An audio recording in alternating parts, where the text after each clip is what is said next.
Hey everybody. So the test that I wanted to learn more about this semester was the MMPI-2 test, or the Minnesota Multiphasic Personality Inventory Test by Hathaway and J.C. McKinley. This test was published by the University of Minnesota Press in 2001. This test is the test that follows after the MMPI test, and it is considered to be the most widely used test of adult psychopathology. The purpose of this test is to measure personality along with psychopathology. This test assesses people with mental health issues or other clinical issues. It requires a graduate level course in psychological testing, and if you do not have that, you are not able to obtain the test, nor are you able to administer the test. The starter kit costs about $160 to obtain, and the testing manual itself is about $70. So it's not very easy to come across. You really have to meet the requirements to be able to administer and interpret this test. So the MMPI-2 consists of 567 true-false questions, and these questions were designed along with 10 clinical scales that assess the 10 clinical abnormal behaviors. That includes, and I may say these wrong, hypochondriasis, depression, hysteria, psychopathic deviant, masculinity and femininity, paranoia, psychothenia, schizophrenia, hypomania, and social introversion. There are 4 validity scales that are used to indicate what may be untruthful answers in order to create the most valid testing instrument. So the validity scales contain 3 different measures. The scales that look inconsistent, that looked at inconsistent responding are the CNS, VIRN, TIRN, and the TIRN scales. Those that focus on over-reporting or exaggerating look at the FB, FP, and the FBS scales.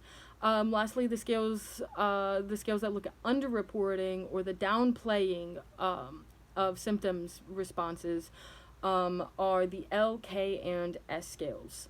The psychopathology 5 scales are also used in order to measure the traits of personality disorders. This test is not representative of percentile ranks or how well somebody did. It looks more at like the relative elevation of the factors compared to the various norm groups that there are. The T-scores are gathered from the raw data in order to make the interpretation of the test much easier for those who are able to interpret the test. The standard normative sample for the MMPI-2 is roughly about 2,000 people from various backgrounds, and about 1,000 of them are women and 1,500 of them are men. Between the ages of 18 and 80, you are not able to take the test if you are not of age. The sample was much more representative of individuals from different backgrounds compared to the MMPI test that was before it. And so now the test can be translated into different languages, and I think that there's about 4 or 5 different languages that this test can be translated to. So one of the biggest issues with the original MMPI test that was released was that it didn't have a large enough sample or a large enough representative sample.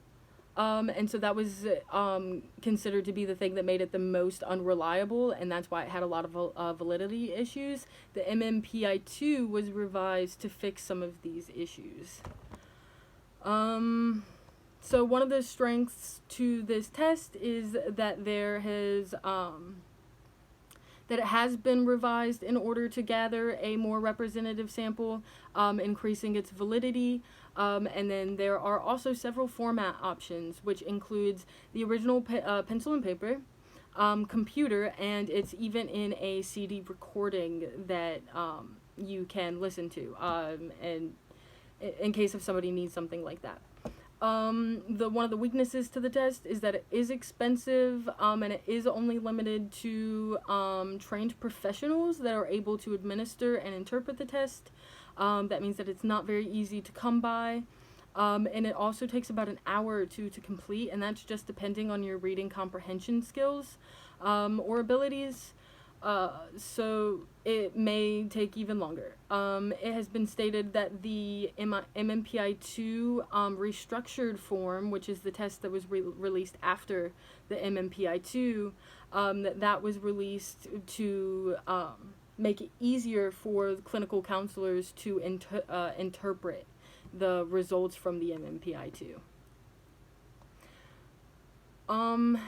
So this is going to be maybe a little hard, but I'm going to try to do my best. So I found a study that looked at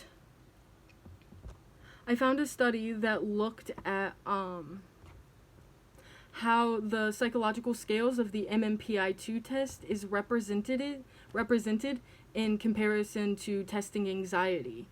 So it gives more insight to these psychological scales and how they are prevalent in those with testing anxiety. So the graph shows that the test anxious group scored higher in all of the MMPI-2 scales except for the hysteria scale, where both were at a scoring of about 25. It does show that there are not large differences between the two testing groups, and the most significant differences between the social introversion scale and the psychothania scale. The psychothania scale focused more on individuals exaggerating fears and obsessive worries, which would make sense for testing anxious individuals, and why they would score higher in this area. Psychothania was also the scale that was scored the highest for both the test anxious and the non-test anxious group. So it's really interesting to be able to see kind of a correlation. These are all of the scales down here at the bottom, and then here are the MMPI-2 scores. And so you can see that over here are the two biggest with, I cannot read those, but it's what I mentioned earlier. And so I thought that it was just really interesting to see how those kind of like went hand in hand, and how you can interpret and use the MMPI test on a wide variety of issues or things that you're looking at. And then that's going to be conclusive for my project. Thank you so much.